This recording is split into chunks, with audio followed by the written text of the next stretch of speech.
Hello, everyone.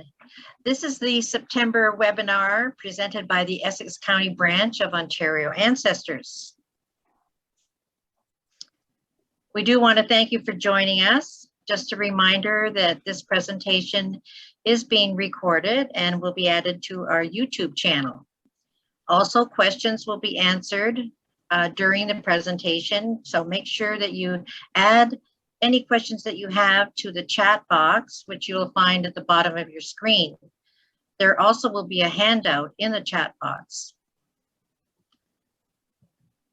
Here are some of the links, one of them to our parent organization, Ontario Ancestors, where you will find many Ontario resources, and the Essex branch website, which has the Essex County resources, including our members library.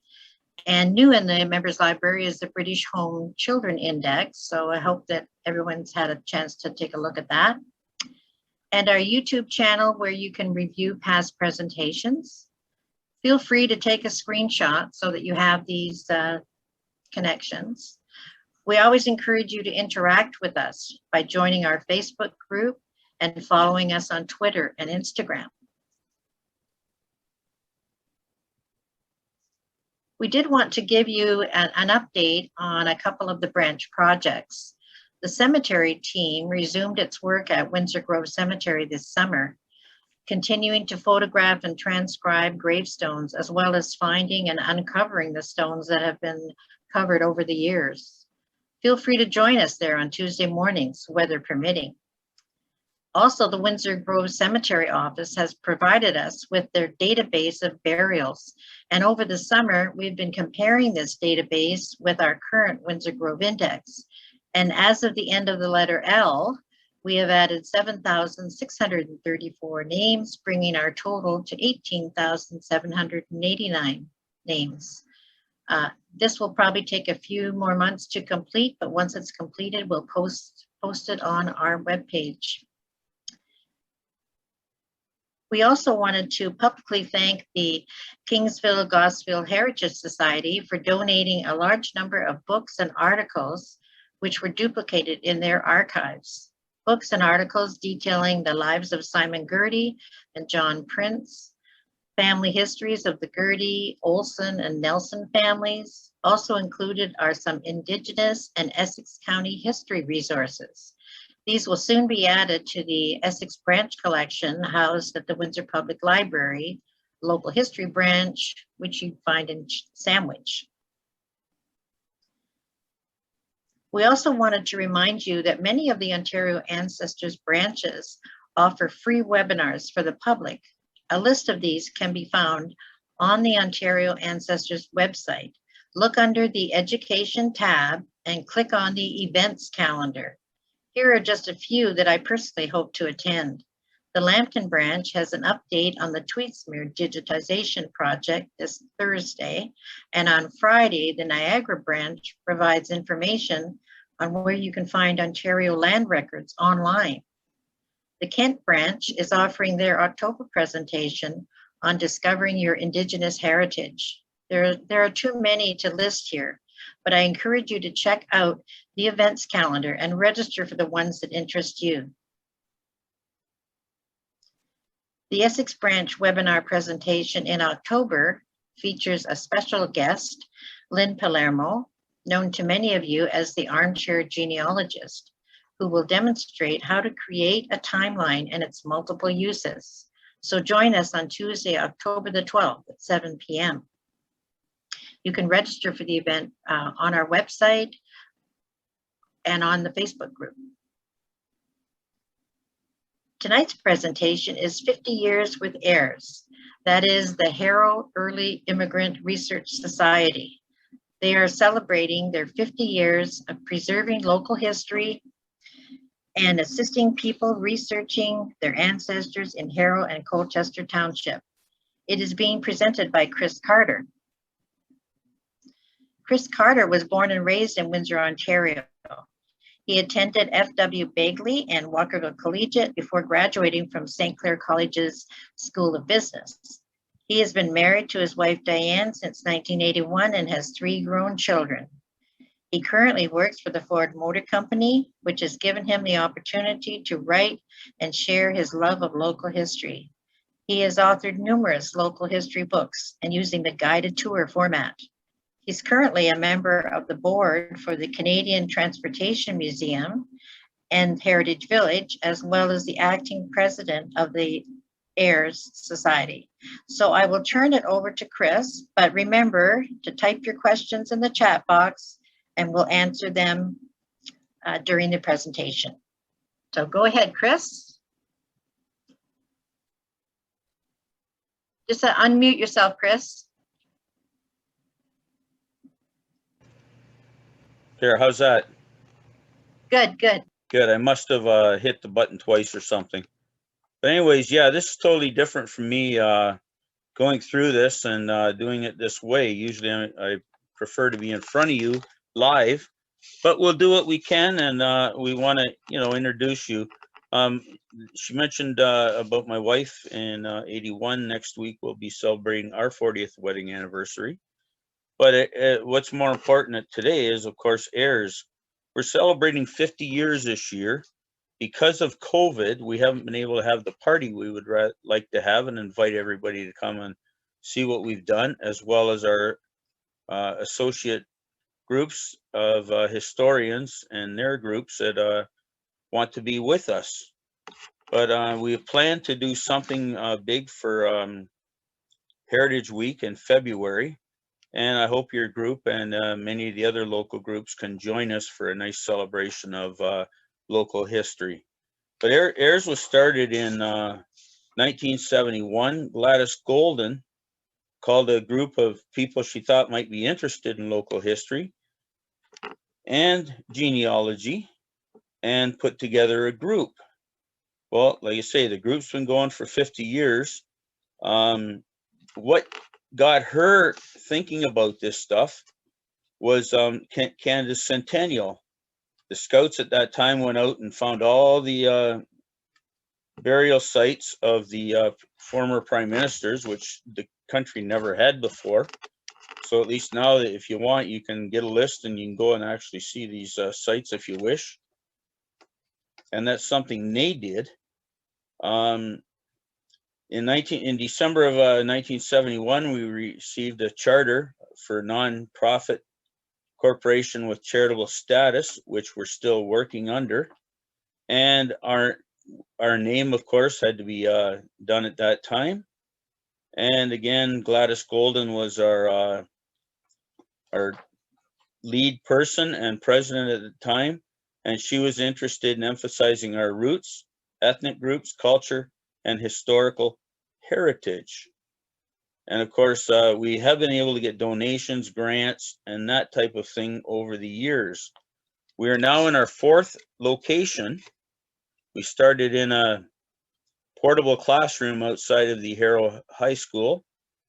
We moved into the 3rd floor of the Essex or the Harrow Town Hall, which is now the OPP station. And up on that 3rd floor, they had their community theater with a full stage, fancy curtains, and all that kind of stuff. Then we moved to a small strip mall in a room, and now we're located in the Harrow Community Center, the Harrow Arena for Colchester South as well. We are outgrowing our room. We're taking a look at going into something a little bit bigger so that we can expand. We want to keep going. We want another 20, 30 or 50 or 100 years or whatever we can handle. But where we're concentrating on, you should be looking at the map of Colchester South. That was the main and is the main concentration when the group was started in 1971. You'll see a Hope Town.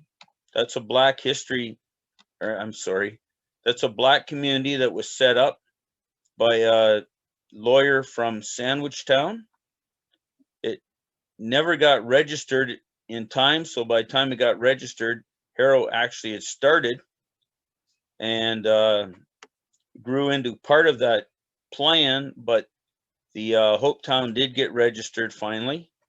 But you can see that's all Colchester South Township, Harrow, if you look at the gore, it says Pot Leg or Pot Lake.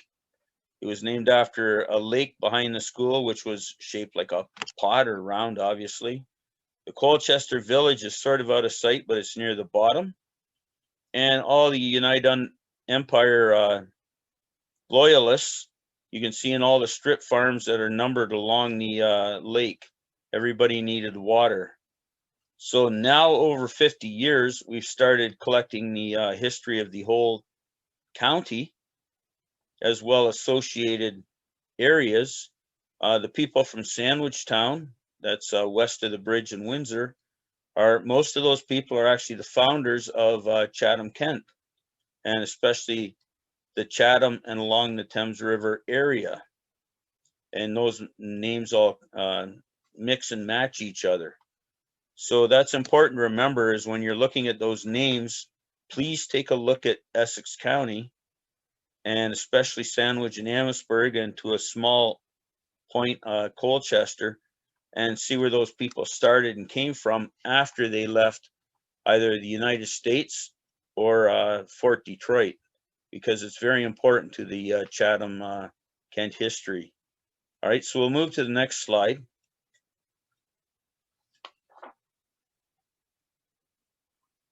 Are we going to flip to the next slide? Thank you. Whoop, back one. Okay, what do we do at HEIRS? We preserve the history of what is the new town of Essex, which is the old Colchester Township as a whole. So you've got the town of Essex, the hamlet of McGregor, Colchester North Township, Colchester South Township, Harrow, and the village, or what was actually put in as the town of Colchester. And other things we do, we preserve newspapers, documents, births, deaths, marriages, town documents, pictures, newspaper, family story, land deeds, we have files for most of the buildings and businesses in town, family files, cover the history of all the county, which we're now grown into, and plus many, many maps. So covering the county is people move. So when they moved, of course, we got to, we had to cover where they had moved to. So like I say, we pretty well cover all of Essex County. We cover some of Kent County. And if you come in looking for information, we will present you with what we have. And then if necessary, we will send you and let you know about the proper history society in the area to go to get more information. In Essex County, there's over 30 history societies. No other county anywhere in Ontario has anything close to that many. Many of them are just one, maybe two societies, but not here in Essex. We have over 30. And between the 30, you can get all the help you need. We also take people, when they come, we'll actually take them to the cemetery so that they can see their ancestors. We don't always just send them. We physically take them there and help them find the location of where they want to be. So we'll continue on to, you'll see this is number 1. We'll go to number 2. Okay, and one of the things we do cover, you'll see my birth notice in the London paper, or in the Windsor paper. I was born in Windsor. My 3 sisters were born in London. But we cover hundreds of family stories and genealogies from birth to death. So you can see Charlie Shawkents of the Chippewas of Kettle Point. We have Chippewa Indians, Native Indians, still in this area. And the Chippewas is part of the Hurons. Hurons is, when you take the Huron Indians, you've got the Wyandots, you've got the Chippewas, and a few others that fall under that same category. If you don't know the gentleman with the red shirt, you can maybe tell by his the shirt he's got on, that's David Gertie. He's of my generation. His great grandparents is my grandmother's aunt. So we tie in that way. And he got that shirt from a reunion he went to of Gertie's. So that is another part of our history here in Essex County, and especially along the water. The Gerties settled in Olinda, Kingsville, and Colchester. Kingsville as in Gosfield and Colchester Township. If we continue to the next slide, you'll see the Herneman family, the McLean family.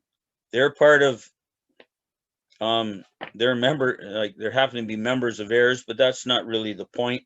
It's we cover all the local families that we can find and that are interested, especially if they're UEL. We have something for everyone.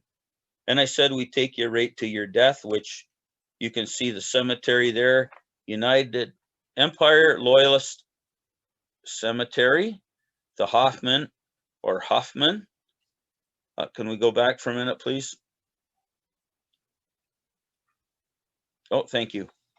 Anyways, we have the most cemeteries of anywhere else. Again, why? Because of all the family cemeteries that are along the water. And like if you move to Essex, man, you live forever in Essex Center, because they don't have any cemeteries and they don't have any funeral homes at all. So you must live forever. They don't need those things. But as you can see, we got Hernemans, McLeans, and like I say, what is unique about the Huffman Cemetery? It's the only marine cemetery we've been able to locate and confirm. So if you do go there and read the tombstone that we put in, which is brand new, one side will tell you about the family because it's on the Huffman original farm, and the other side will tell you about the Mariner Cemetery that is there. So that's rather unique, but we have over 30 cemeteries just in Colchester South alone. That's not counting the rest of the county or the rest of our town. Okay, next. One thing we're very proud of, and one of the mandates that we had when this group was opened, was to help save some of the historic buildings. Unfortunately, we have not won all battles, but that's the way things go. The Snyder House, the story with the Snyder House, they are UEL. Believe it or not, they're still owned by the same family, who actually at the moment lives in Michigan, the current owners. They do not have the full 200 acres anymore. It's been sold off over the years. They used to have and maybe they do, I'm not sure, but they had a little port down at the waterfront, and that way the local farmers used their dock to send out some of their product to market. But the story that goes with this house, the only way we can really date it besides family lore is by family lore. During the War of 1812, the Battle of Lake Erie in 1813 happened, and we're in Essex County, so they took their wine break, sat on the roof from putting on the roof, which they were doing that day, and watched the battle. That dates the house. If you go into the house, it is set up much like it was at that time. The family wanted to make a real modern cottage. So the house is saved. It's not going anywhere. But what HEIRS did is found all the documents about the history of the house, the land deeds and everything else for the town of this current town of Essex that we're in. And what happened is the family built their modern, beautiful looking house, which at the time of this was illegal to have two houses on any lot. And that house looks identical to a barn. So if you drive by, you will see this house and a barn. Believe it or not, they're living in a barn, and it looks as modern inside as any of these brand new houses that they're building inside the barn. That way they were able to preserve this building. That's how HEIRS helped to save it, by getting the town to allow them to build a second house on the property. If not, things may have not ended so well. The blockhouse on Boblo Island was started by a gentleman in Amherstburg. He actually had to go all the way up to Manitoulin Island to get some native Indians who actually knew how to put this thing together properly. So they brought some timber down from there, and this is a postcard, so it's not what's there today, but you're allowed to go and visit that blockhouse, get a tour at certain times. I'm not sure what they are this year because of COVID, but you can get a tour of the restored blockhouse. It is not from 1812. In 1837, for the rebellion of 1837, 3 blockhouses were built on the island. The one at the north end was burned in 1867 when we became Canada. It was probably mostly rotted by then, had been deserted. Anyways, it was burned down as a big celebration for joining Canada in 1867. The one on the Michigan side of the island, smack in the, like on the shore in the middle of the island, like I say, it was on the close to the Michigan water side of the waterfront there, or the west if you wish.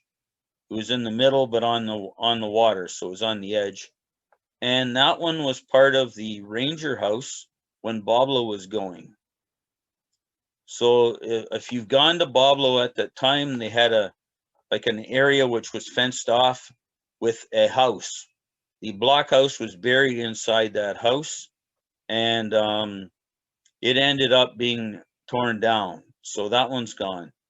This one is at the end, the south end of the island, by the Federal Lighthouse. The Federal Lighthouse is a National Historic Site. The blockhouse isn't included in that land, but the blockhouse is now a protected historic site. As they build more houses and do on what they're doing now on Boblo, the blockhouse will be saved. There's a very sacred Native Indian site near there, which they hope nobody, not even including any of us, actually walk into. It's so sacred. And then the, like I say, the island is there as well. So we worked with the group on getting that rebuilt. The gentleman who led it is not too good in his health at the moment, and we're working on who's going to maintain or do this thing. At the moment, it is totally under HEIRS control. So we've got to take a look in the new year on what we're going to do with this and how we're going to handle it. We're probably the last people that should be doing it, but the fort doesn't want it, and I'm not sure what else we can do with it at the moment. So we are looking for ideas. The one at the bottom of the page is the John R. Park Homestead. This was from when they celebrated 175 years of it being established in 1842. And that was a total 100% HEIRS save. It was going to be torn down. HEIRS got their fingers into it. Eventually IRCA took over, and now it is a place you can go and learn about early Ontario. They had merchant docks there. They've got blacksmith shops, all those things that you would expect at a commercial dock at that building, and you can go and tour that and take groups, and they will give you a beautiful tour around there. But it would have been bulldozed if HEIRS did not interfere. One thing we did lose was the Harrow train station. When the train ended coming into town, the station had not been kept up for quite a while. It wasn't in that great a shape, even when the last train went through. And they offered it to HEIRS at the time for $500, which HEIRS was just getting started and couldn't afford to get, not counting what it needed to fix it up and what it needed to, of course, the monthly bills. So they did get bulldozed on us. And unfortunately, a few other buildings in town did as well. And a few fires helped as well with that. But we do our best. We want to save these buildings. There's a house along County Road 50 we're working on with the town at the moment to try and save. It would belong to the Little family. And apparently this house does go back to one of the soldiers that were in the War of 1812. So we're working with the town on that at the moment. We're missing one key piece of information. As soon as we find it, it will be, we'll make sure it gets preserved. And believe me, we're looking real hard. That's why we're here, to find those little pieces that we're missing. So if anybody has any questions, I'll take any questions at this time. Yes, this is Pat. I've got one question came in from Nancy. She says that the ancestor census records tell her that the Robb, R-O-B-B, and Clark family lived in the county of Essex, Maidstone Township. So she's wanting to know what group would she contact in order to pursue information on those families.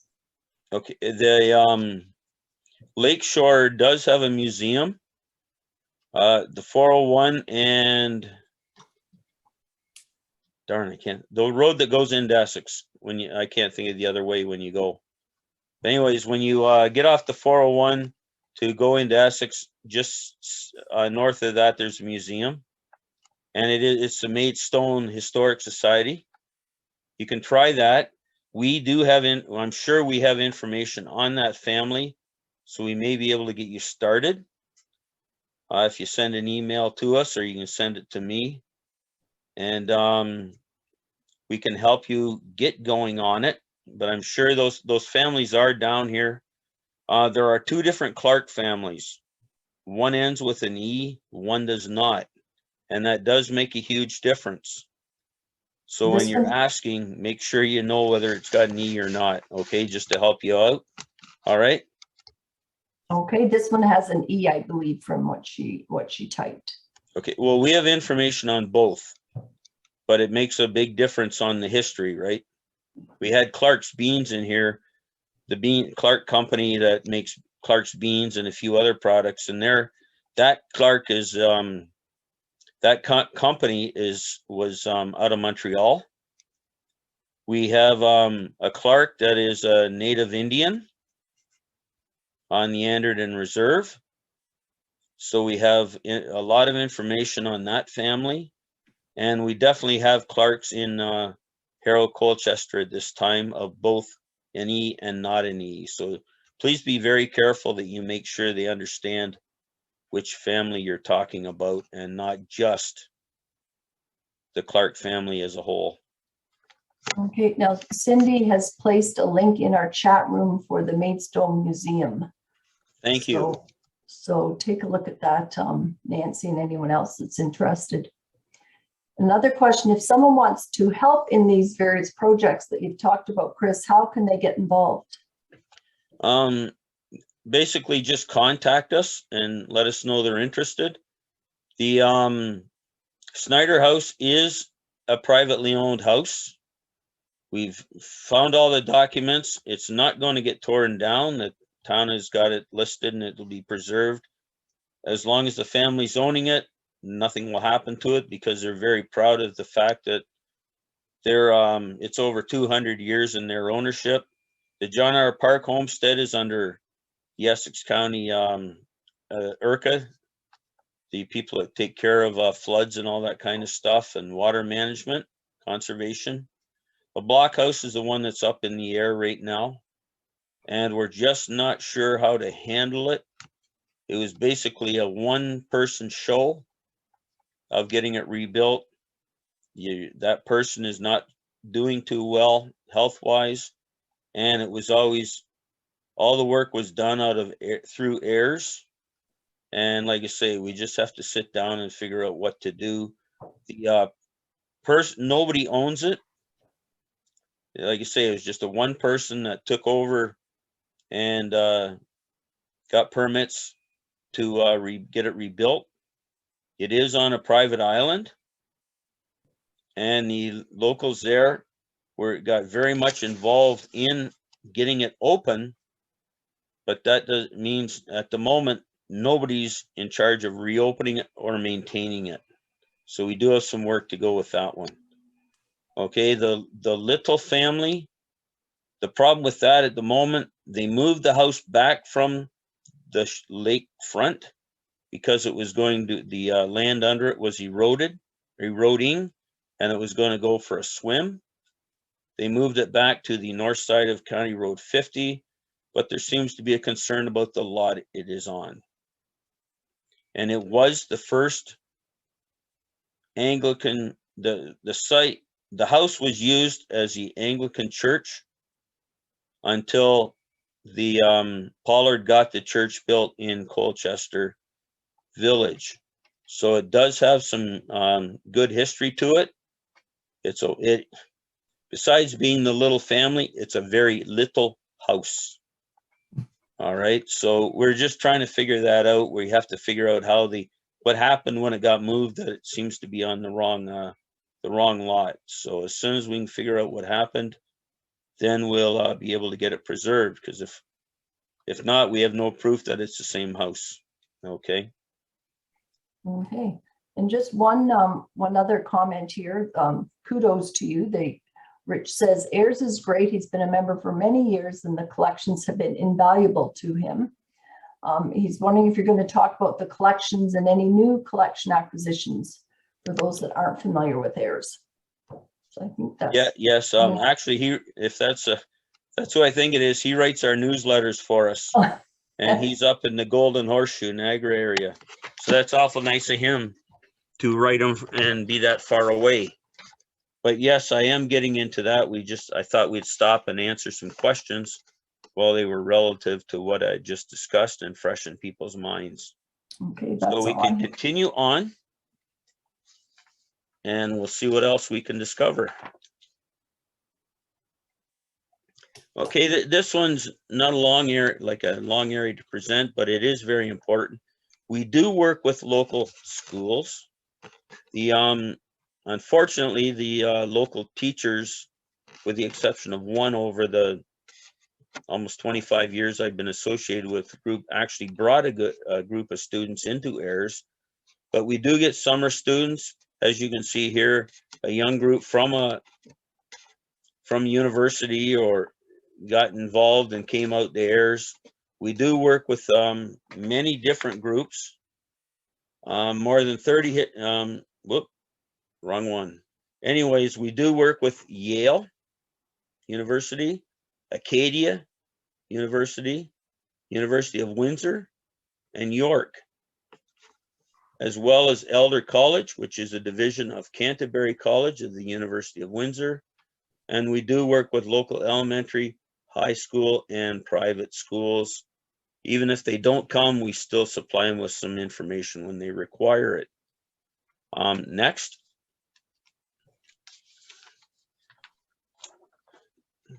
Okay, there's more. I mentioned already, there's more than 30 historic societies in our region, more than anywhere else in Canada. We work hand in hand with all of them, and we do the best we can to help them out. We definitely send anybody coming to the right group to help them get more information, but we usually have enough to at least get them started.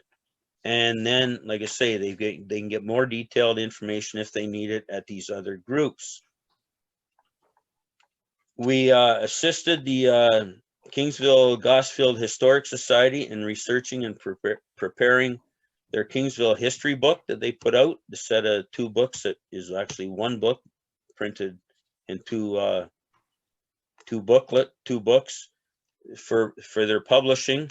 All that work that they did was done at our in our room. And talk about crowded, man. It was very time consuming, but we got through it. The book is out, and if you haven't got it, it does a very, very good job of the history of Kingsville and does include some of Gosfield Township. We are getting, and actually we're pretty much there as the go-to society. We've had members from all over the world. I think now we're down to just North America. We have people, members, like I say, any state in the US, we have members. any province in Canada. But what is important is when I listed the schools that we're working with, we have some, they come to us. They know we're here. More people out of Essex County, the actually from say London down, more people out of that area know about us and how and what we have and how important it is that we're keeping this stuff. We're still working with Acadia. The professor there in Black History comes to the Windsor area about once a year. COVID, of course, has changed everything. And she's there getting more information. We have it, we share it, the people come. Are they members? Not necessarily. But we need those people to tell the world. I mean, you know, you're looking at Yale, they know about us. Brock University, York University, they come to us, and that is good. The problem is we have to get more known by the locals and hopefully get them more involved in what we're doing. All right, like I say, we have requests from all over the place. We are the official researchers for the Canadian Transportation Museum and Heritage Village on the Arner. They are not a history group. They have buildings, they have cars, they know what they have.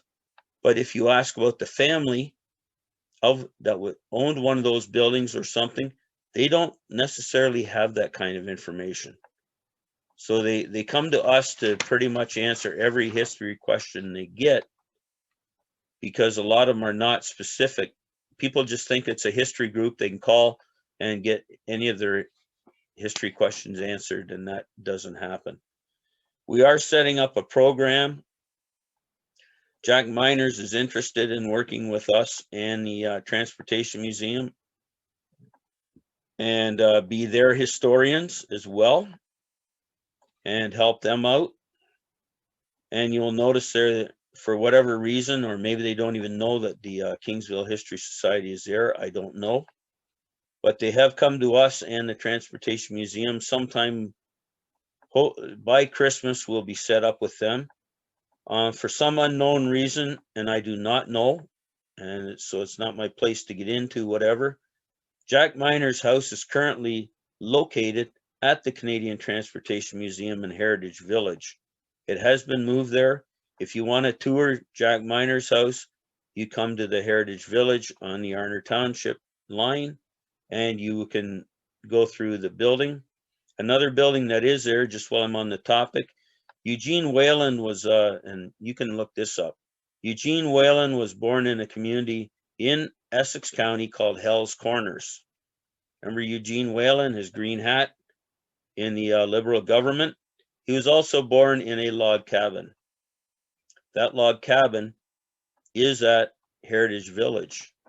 And I'm not going to tell you why he was born in a place called Hell's Corners, but it actually was a railroad stop. That'll give you a hint. All right, but both the, to conclude this section, both the Essex County Historic Cemetery Society, run by Ken Turner, and the Save the Blockhouse on Bois Blanc Island are divisions of HEIRS. They are tied to us. You can, if you want a tombstone fixed, Ken's Society will come out, fix it, stand it up, do whatever you wish for a donation. That donation goes through HEIRS, and 100% of that money goes to Ken so that he can restore your cemetery, your tombstone, whatever.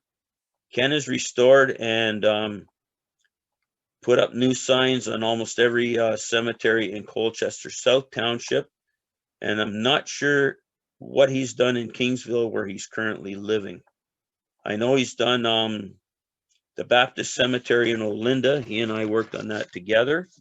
In Olinda, there's a Methodist cemetery beside the former church. He and I worked on that cemetery together, and those were by requests and my money. Okay, so they are running. They will help. They are the professionals locally for cemeteries, his group, and they do get the work done, and it's done professionally. Okay, I'm going to do one more section, then we'll stop for questions again. So slide, please. Okay, what we also do, I've already talked about preserving some of these areas, and what we want to do is share the stories as well. I'll get into it later. We are a genealogy society as well as a history society, and I feel very much so that a name and a date, whether they're married, dead, born, whatever, doesn't say a lot to me. I want to know what they did. So we try and preserve the history of the communities as well. And again, we've pretty much covered most of Essex County. I helped Cindy put together a book on the full history of Chatham, Kent. That was quite some work, but if you see Cindy, she can help you get a copy of that book. But we preserve, they're small towns. What we're trying to do is preserve what is there so that we can take you out and show them. We had a lot of sawmill towns, especially in Colchester, the north part of Colchester Township, or Colchester North. We had a lot of railroad towns. What you will see here is Edgar Mills was a sawmill town. And believe it or not, you can go to Edgar Mills now and see all the buildings except the sawmill. It's been taken away, tore down, but all the store, the post office, the hotel, all those things are still there today if you know what you're looking at. All right. Camp Palmer is on Concession 8, east of Walker Road. And that's the picture under railways. The only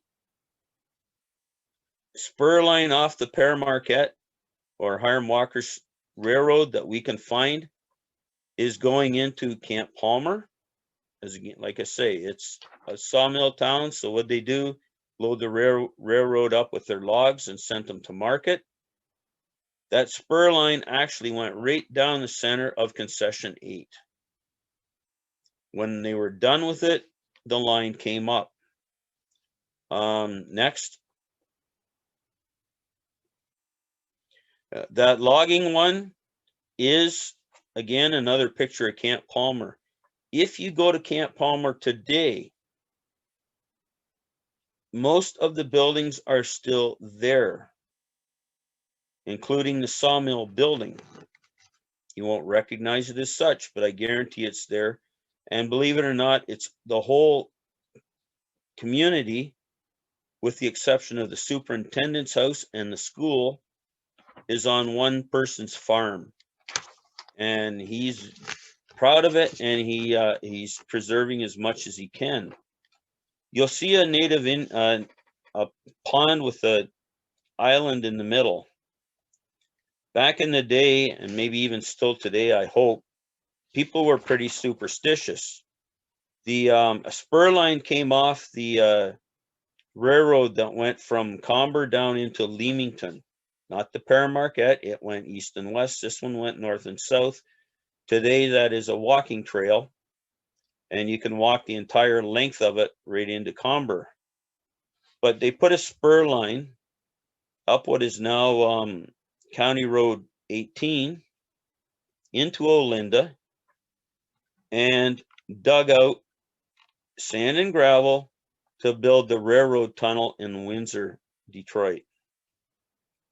What happened when they came into this one area? They started digging up and into a Native Indian cemetery. Now, at the time, they asked the local Indians, because they were still walking through here or traveling through here as nomads in the 1880s, and said, "Is that one of yours?" And they said, "No, it is not ours." Through HEIRS and the research, we found out that that cemetery actually is to the late woodland Indians, which were there about the 1500s. They were pre the native Indians that you know of today. Okay, so this one is found in Olinda, just off County Road 18. It is not the one that is marked.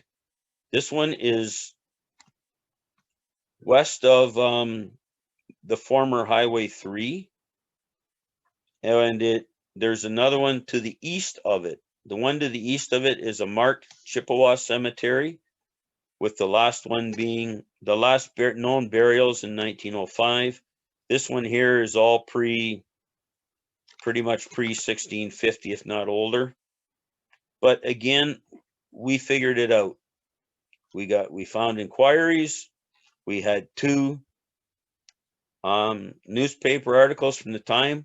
One when it was found, follow up the week later, and we eventually figured out whose burial ground it was, what era, and apparently the skeletons there are mighty tall people. Like we're talking the 8 to 10 foot range. So people were taller here at one time. So the other, and I've got one of the books I did. The basis of the book in 1814 is that the British weren't here at that time. It was under American ownership, but it's not there because of what the book is. What I want you to understand is we take these stories, like the Indian cemetery, like the sawmill, and we put them into documents of some kind so that you can, one, hopefully purchase and take the product home and learn more about it. But if not, it's there for everybody to find and understand. The only place this 1814 document on this battle at Point Pelee is registered is in that booklet. You will find it nowhere else. We, the British, were not here. There was Americans, there was Native Indians. They had a battle. The Native Indians took over. This we have a Native Indian cemetery in the Harrow Fairgrounds on that land. The only place it is recorded and documented is at HEIRS at this time, nowhere else. So it's right outside our doors. Try and bulldoze it and see what happens. Okay, so I'm going to stop here and I'll take any more questions we may have. I have one question that's come in and then a couple of other comments. Barbara's asking, what was the name of the cemetery group? I'm not sure if she's referring to the one that Ken. It's the one Ken Turner had. He had a big long name, but it's the Essex County Cemetery Preservation Historic Society or something like that. I don't know the exact name of it. Ken Turner is in Kingsville. And I don't have his number, but through HEIRS we can make that contact, or you may be able to make it through the Kingsville Historic Society, who they also know Ken quite well. But he's on on Queen Street in Kingsville. If you can find a phone book to call him. Yeah. Okay. And we had a comment from Ruth that you even need people who will cut the grass around the blockhouse, someone to open and close the building and tell its story. Absolutely. And that's what we're looking for. But again, we have to determine the jurisdiction of who's going to look after it and who has the key. I would think it's probably sitting with one of our members at this moment, but I'm not sure to confirm that.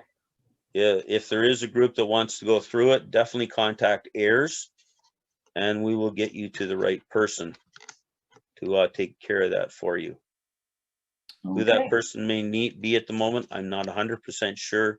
I say we have to sit down. The only reason it's not done is because of COVID.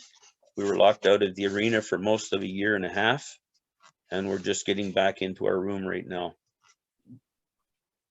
Okay, that's all the questions I have. I don't know if anyone else has any. Michelle? Or... No, I have nothing right now. And we'll continue on. Yep. All right, we have in the past actually helped people set up the reunions. The Gerties have had a couple reunions in the past 20 years. One actually down at the site of Ruddle's fort or Ruddle Station down in Kentucky. A few of our members did attend that reunion. They put up a beautiful stone marking the location. And that's one of the places that it was actually more for a Toffelmeyer, that one was more for a Toffelmeyer Munger reunion. But Gertie led the British down there to defeat the Americans, and they marched all those people back.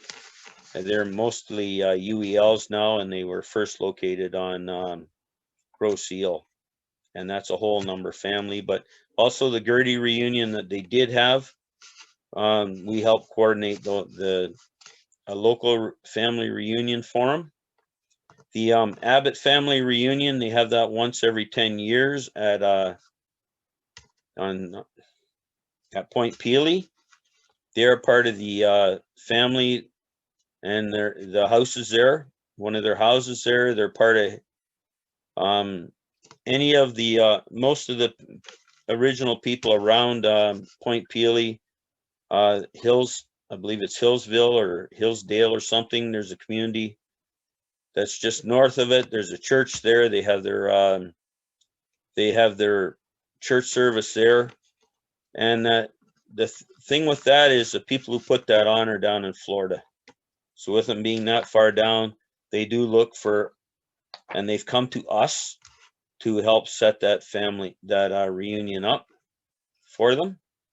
Another one, it took me quite a while. I did a lot of the work for this, and of course, HEIRS did as well. But I personally took charge of this project. Was the McGregor family reunion. If you want to see somebody get upset, you sit around a group with people of color and say the Klan is coming. Oops, I forgot to say that it was the Scottish Klan. But that was a 2-day reunion held in Windsor and Detroit. 2 buses came over to Windsor. They were fed by the people at the Colin McGregor house. If you go there today, it's a bake shop and a little sandwich place. I guarantee you can't beat those baked goods, man. They're good stuff. And the prices are excellent. So if you want to see in the Colin McGregor house, just go there, have a nice afternoon tea and sandwich, and maybe even take home some good baked goods. We had our presentations in the oh my dear old me, the local jail, the Mackenzie Hall. What we did at the St. John's Cemetery, the McGregor family has quite the plot there.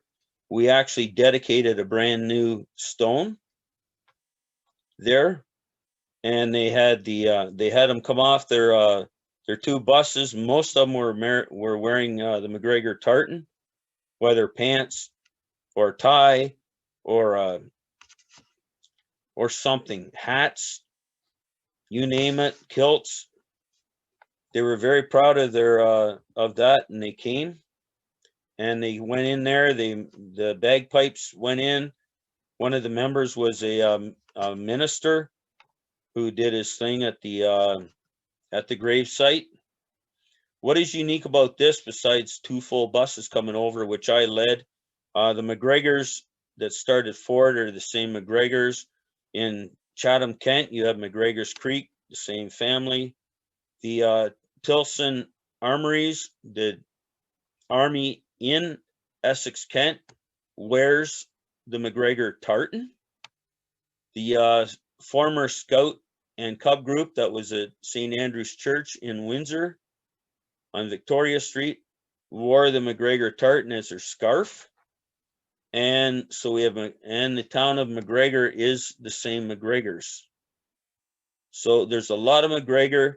They couldn't believe how much the McGregors were honored at the new Army building in our area, because it's no longer downtown.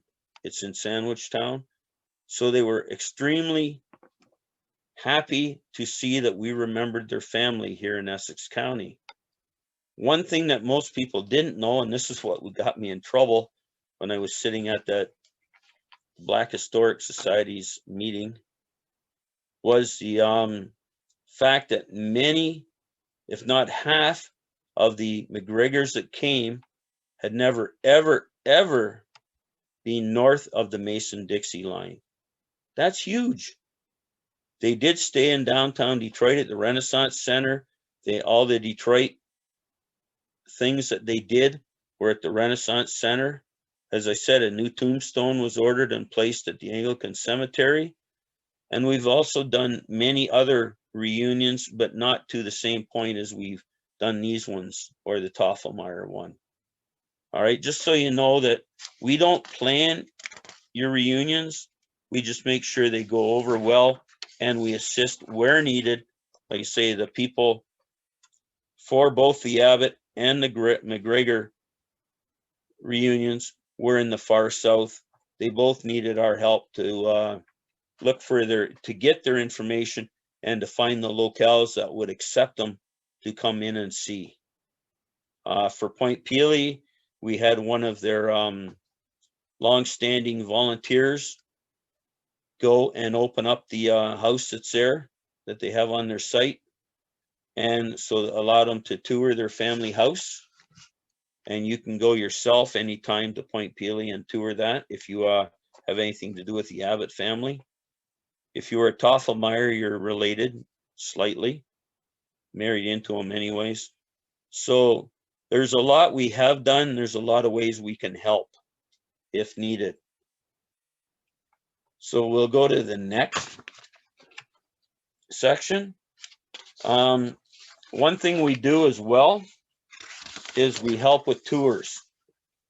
All right, I've mentioned a couple. The only tour we actually did for reunions was the McGregor one. I hopped on, we went all over the place and showed them those locations. And boy, is that ever hard when you have two buses and you can only be in one. But we managed to get through it. Everybody got their information. They toured a couple sites in Sandwich Town. And like I say, they went into a few of the buildings. They were very pleased to do that. We got them out around town and showed them some of the other McGregor locations. So that all worked. There's a group from Detroit that comes over twice a year to learn about Black history. We're involved in their tours.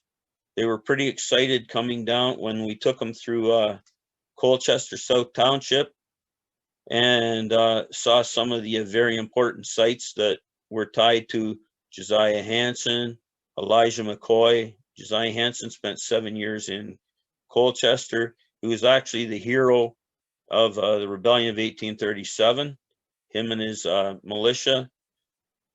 Elijah McCoy was born in Colchester South, if you didn't know, and he ended up being the real McCoy with his oiler.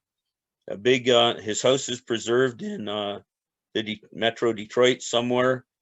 There's a huge part of Greenfield Village dedicated to him. And we don't do much here in Essex County, but I will take you out and show you where he was born. The house is gone, maybe, or maybe it's hidden in one of the 3 houses that are located right there. I just can't tell you. I don't know. I've never been in those houses. I can't tell what's behind the new facade. But we do have those things. If you would, the other thing is, which got him rather excited too, and many other Black historians that come down here, is the fact that General Brock's daughter was born in Amherstburg, lived her life in the town of Harrow. And yes, she was a lady of color. And it wasn't a mistake.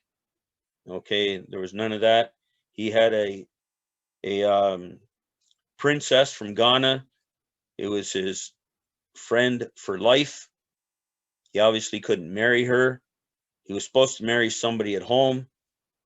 He didn't like that idea. This princess from Ghana traveled the world with him, and he settled her in Amherstburg. He was down many times, and of course the child was one of the results. She was born when the day the War of 1812 was declared in the United States, not the day we attacked Detroit. Like I say, there's a tour company from Detroit that comes over a couple times a year for Black History. We've led many tours of towns, Native Indians, Black history. We take people to family houses, family cemeteries. We do all those tours on request by families. Sometimes if the family like the McGregors is big enough, we may use the Harrow and Colchester, the Windsor Harrow trolley if necessary. Okay, next. One thing, of course, we do, like most of the local groups, is get out and about and spread the knowledge, spread our wealth, and also promote ourselves. So the Merchants of the Museum, that was at the Bacchus House. It's just south of London, and we were half a mile from Talbot's town, and about a mile and a half from his house. And actually, it was located right beside the church he started and went to. So if that gives you an idea. And we weren't at Talbotville. He actually didn't start Talbotville. He started another community named after his place in across the ocean. In the middle picture, we were down at the Colchester Park. We were promoting Black history because Elijah McCoy anniversary came up. And believe it or not, we were handing out McCoy potato chips. And they came all the way from Britain, those potato chips. It's nothing to do with our McCoy. It was a coincidence, but it sure fit in very nice. The cars were at the Heritage Village promoting ourselves as much as we can. And like I say, we're now partnering up with them for archives. The one below is a picture from the Bacchus Page House when we're set up there. The merchants of the museum, they were blacksmiths, people that made, like tinsmiths, people that made and sell crafts that would have been made in the early 1800s. All these groups follow the War of 1812 reactors all summer. And whenever an army moved in the old days, the merchants followed. Part of it was their families that followed, and the other was the army needed supplies. So if the army moved into a small area, the army would settle on a farm just on the edge of town. The merchants would come and set up in the town square. Every town in the old days had a town square, and that's where they would sell their wares as well as supply the army with whatever they needed. Example, soldier lost a button, he would go to one of these merchants and from that time period and get a new button or a new flask or a new plate or whatever. But we do get out all over, and we do let people know we're around. And most of them are surprised that we have so much information. So we do explore the shore. We do fundraisers, town-sponsored events, other heritage group events. We do business open houses. We do reenactments at former battles and many more things. Okay, next.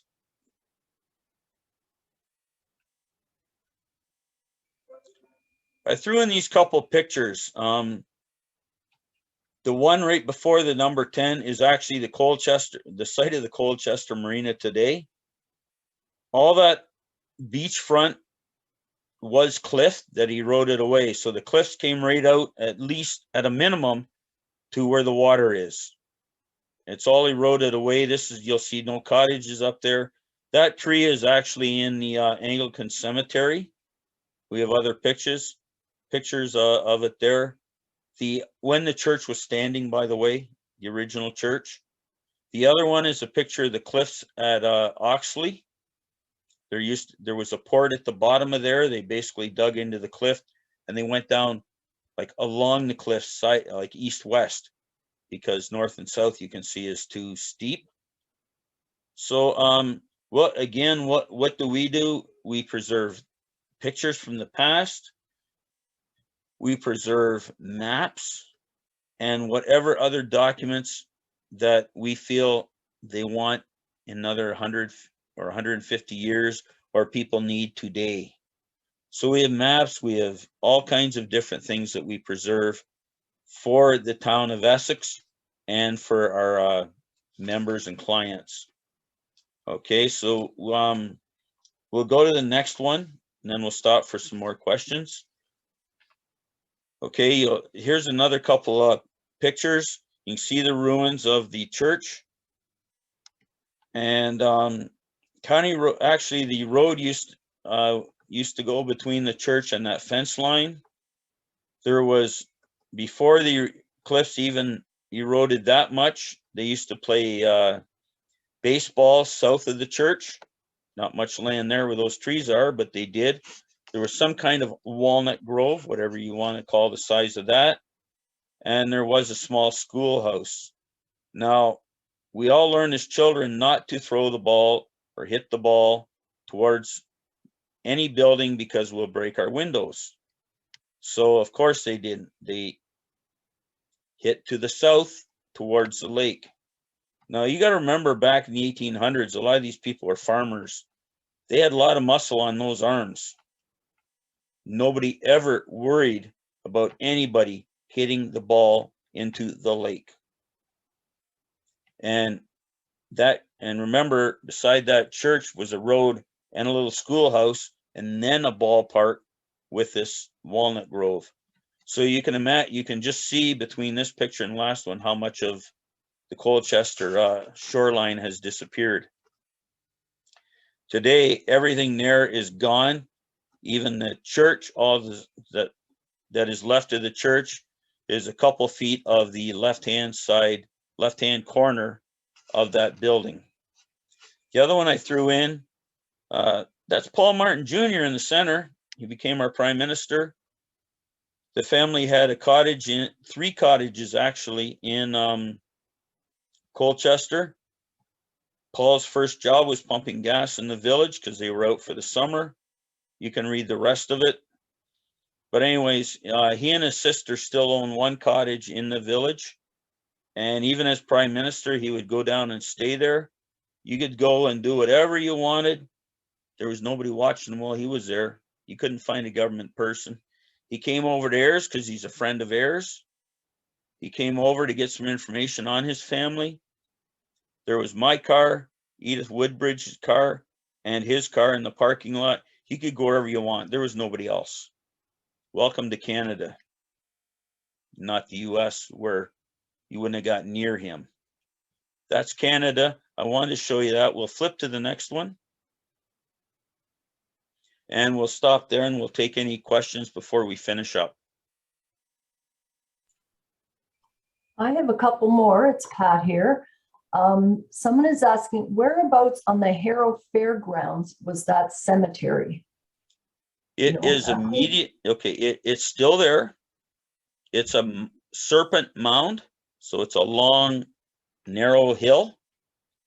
And it is, if you're looking at the arena south, it is on the left-hand side. It is between the bush, which they call a participation park, and the ball diamonds. It is not the hill south of the ball diamonds. That little hill was built when they leveled the ground for the ball diamonds.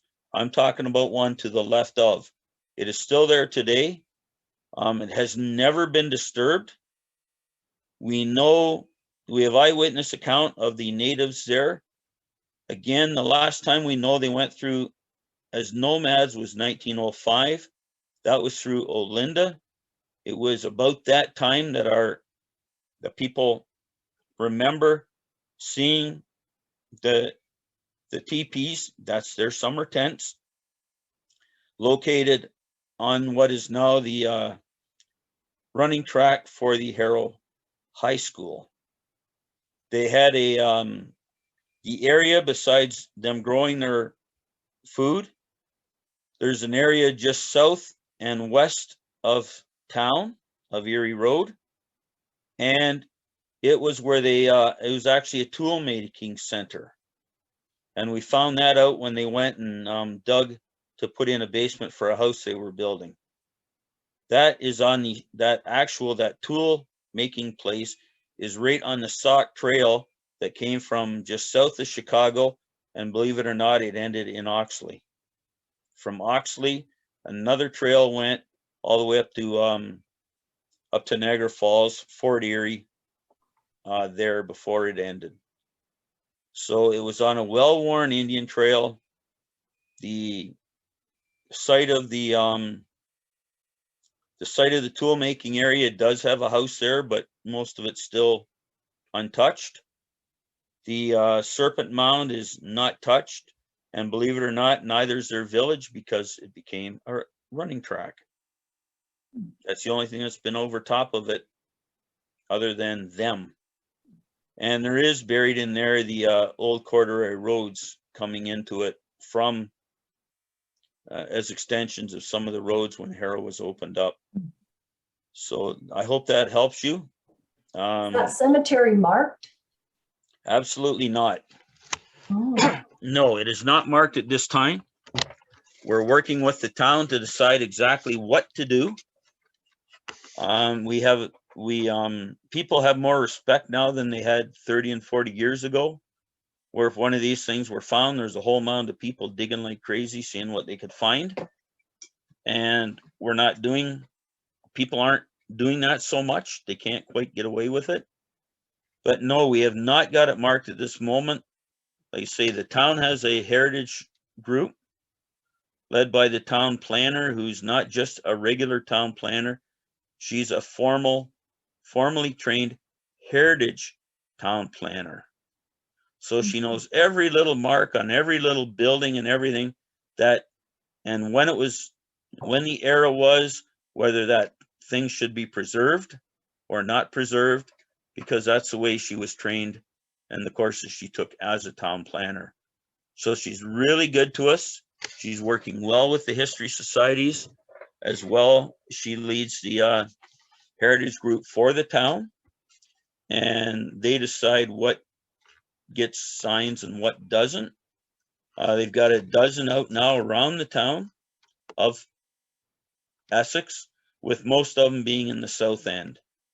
Essex Center did not develop until the train got there in the 1870s and 80s. Okay, it is old, or it is new compared to the rest of the town. It was only developed up halfway up, and basically all of Colchester South was developed. Up there, it didn't develop until the sawmills started in the 1880s. Okay, and I hope that answers the individual's questions. And I have one more question here. Are there any local groups who preserve log cabins? The log cabins that are preserved, we actually have a couple. We have at least one double 2-story log cabin in town. It's privately owned, and it is they've got it covered in siding. The original town, the first house in the town of Harrow, is a log home, and it's currently sided. It has been totally redone. I'm sure the roof isn't the same, but the 4 walls are still up. The Heritage Village has, I believe it's 5 actually log cabins. They really do not want any more. And I know a few that have gotten torn down, but again, all that was left was the 4 sides. Okay, the roof lines were all long gone. They had redone roofs. I'm guessing, but I bet you there's at least 50 log cabins as houses today in Essex County. You can know that by the styling of the house that's covering it in a lot of cases. And other than that, no. Until it's redone, we don't know for sure. But I'm sure I can point out over 30. I'm sure there's probably about 50 And I found some that were totally, we've gotten some that were totally surprises to everybody. They had been altered so much. So as far as preserving them, no, there's nothing to really do for preserving them. We have a few preserved. In fact, one of those log cabins came from Chatham, Kent, the Boudreaux log cabin. Boudreaux, I think. No, that's not it. Sorry, I've got the wrong name. But anyways, it came from Chatham, Kent, and was moved all the way into the village. I was up at in the Central Library at Cindy's historic OGS library up there, looking for information on that for the village. But they don't want any more. Believe it or not, people just don't want them. If the family doesn't preserve them, they're gone. But most of them are only 4 walls. The roof line, the roof's gone. There's one on, I believe it's a Donaldson property on Walker Road that's still preserved. And the main house was, the new main house was built just beside it. That's the only one I know that you can see as you're driving around the county, is that one. And it's Okay. I'm in Harrow. It's most of the way to Windsor, and you'll see it on the left-hand side as you're going north into Windsor. You can't miss it. It's right at the road. But that's Okay. the only one I know of that you can see without having to play the guess it game. There's a couple just Howard and Highway 3 that are covered. Again, if you don't know what you're looking at, you won't know it's a log house. But again, everything's gone but the 4 walls. Okay, I don't have any other questions. Michelle, did you get any? Yes, I do have a couple. Question from Ruth. She asks, are there some known Indian mounds in Essex County? She understood there was at least one near the Matthew Elliott House. I didn't know about that one, but there actually are many in Essex County. There's a lot of farms along the water of our UEL people that have mounds. Some of them have been bulldozed flat. Most of them have been dug into, if not all of them. But if you go along and ask the farmers along the road, they'll probably point out at least one to you on their property. We have, well, now counting the one in Harrow,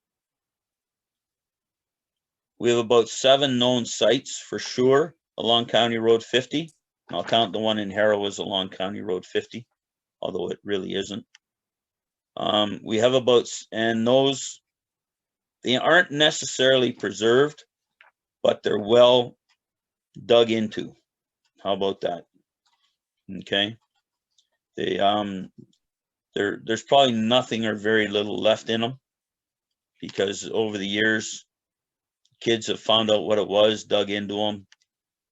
There was a couple that were actually serpent type ones that are now flattened, unfortunately. Again, back in the 30s, 40s, 50s time period, that stuff was happening. Other than that, no, I can't help you. You get into the middle. There's a few around Olinda. There's half a dozen in Windsor. And there's many other sites that may not be mounds that we have found. We do have a full map at HEIRS of all the places that are known and have been researched, mostly by the university students over the years. And like I say, we have a few others to add to that. Okay, I think that covers it. I just have a comment from Rich McGee saying, great presentation. Big thank you to Chris and everyone in your group. I'm looking forward to visiting HEIRS someday again. And that's all I have right now. Okay, well, that's great. And I thank you for that. I'm just going through some slides here. We have what I'm calling our resource center of then and now. And the pictures are nice and clean. They don't look like we're too full, but believe it or not, we've got a storage building off site that's full, and I'm not I can't say I'm proud of that. Somebody comes in, I can't get you the information right away, but we can get it, but we have to go out of, I mean, it's a 2-hour process at least to get it for you. And that's not, I do not like that. And that's my opinion only. Unfortunately, the stuff that is there is stuff that you might dig into once or twice in every 10 years. So it's not the, I need it this minute. Usually I need it this minute stuff. And of course, we know everything that's off-site right down to the document.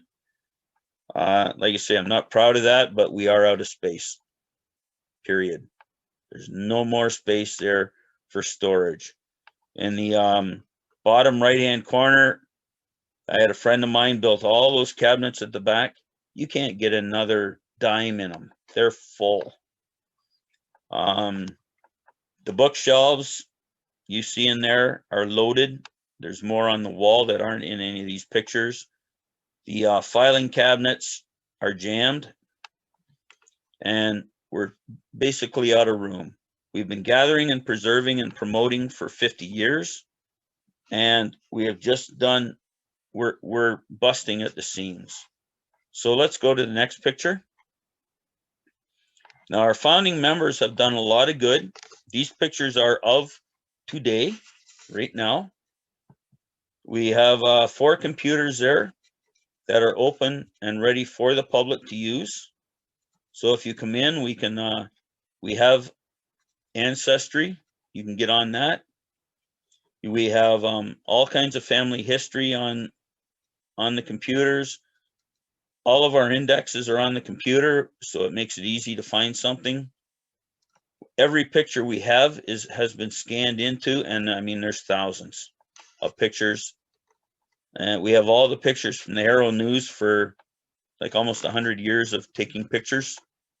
So we have a lot of pictures, and we've scanned them all in. And how to store them is something we may have to look at in the future. Right now, we have them all stored in files, and that's really not the way to save pictures. We do have some work to do. Our founding members, 2 of them are still alive.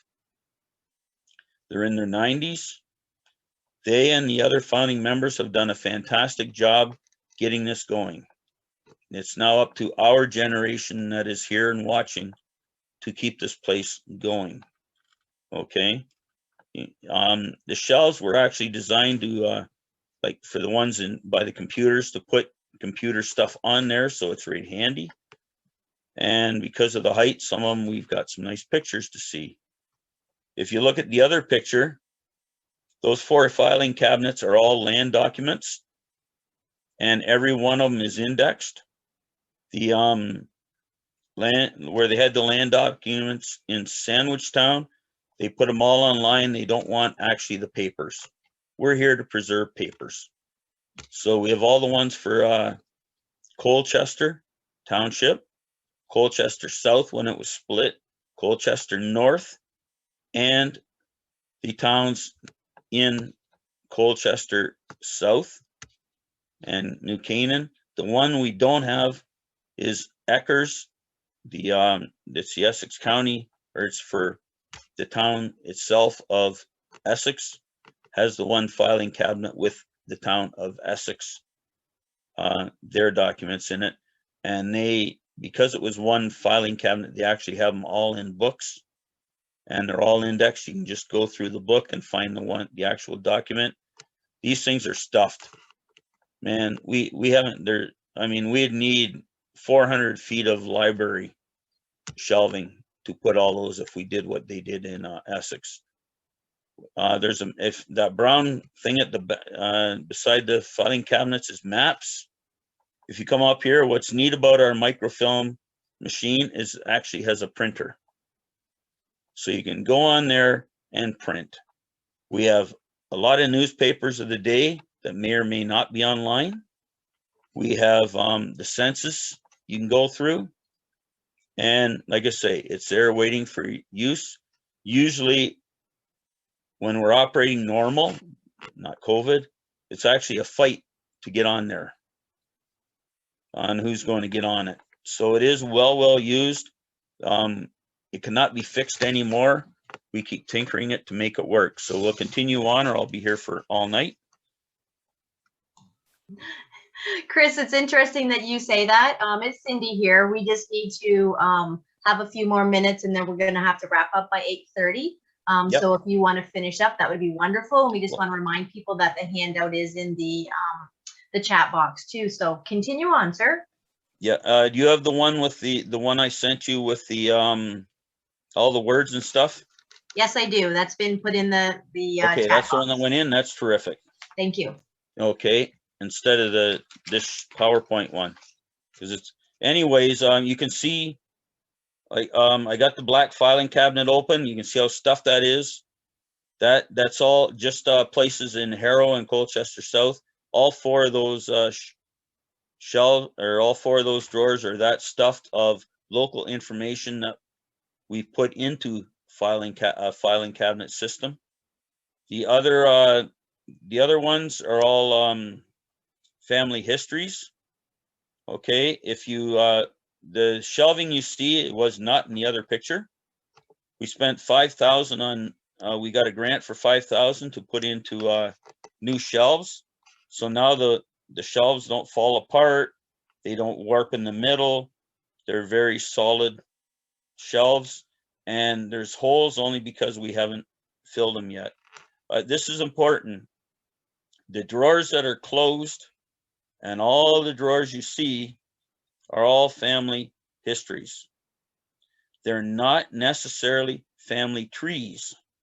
They're documents of family history. We have over 10,000 family names in our genealogy files, and those are our genealogy files. And I guarantee it's well over 10,000. At the end of the day, we can even find time to have a little bit of fun and some friendships. So if you take a look at this thing, poor Sutler Cyrus, he is one of the merchants that I talked about earlier. Cyrus invents the portable text sending machine. Look at that. He's sending texts the old-fashioned way. But I want to thank you anyways for listening to what we have. You can connect with us at any time. We are here. We do send out monthly newsletters. I'm sure your society gets one. But we have a resource center. We are a history society. We're looking forward now to our 60th anniversary, although we will be having a 50th party in February. One of our challenges is to keep up with the modern electronics, just like what you're doing today. We do have monthly meetings, but we don't record them. We're going to get into that. The social media is new to most of our members, only because, like I said before, we're in a generational shift with our society. So we're getting into a younger generation, which is much better adapted for this. And we may need to move. We are currently looking for a new location. There's a couple available. Whether we end up moving, I don't know. I can't tell you at this moment. I told you we're busting at the seams. I want to bring that stuff back. The only way to do it is to move. So thank you very much. I don't know if there's any last questions. Actually, I don't Chris, have any, just some, sorry, just some go thank ahead, Pat. yous. It's Pat, sorry. Yep.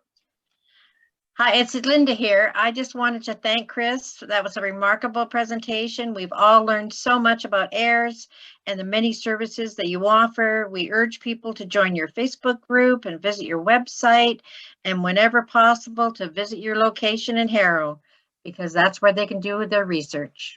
Thank you so much, Chris. And thank you. Everybody's welcome to drop in. We're open Tuesdays and Thursdays and by appointment. So please come down, see what we have, and I think you'll be surprised at the amount of information that you're finding. And we have a fair amount on what they call the Western Districts, Lambton, Kent, and Essex County, okay? Thank you very much. Hey, look at that. Greetings from us. Okay, see everybody next month.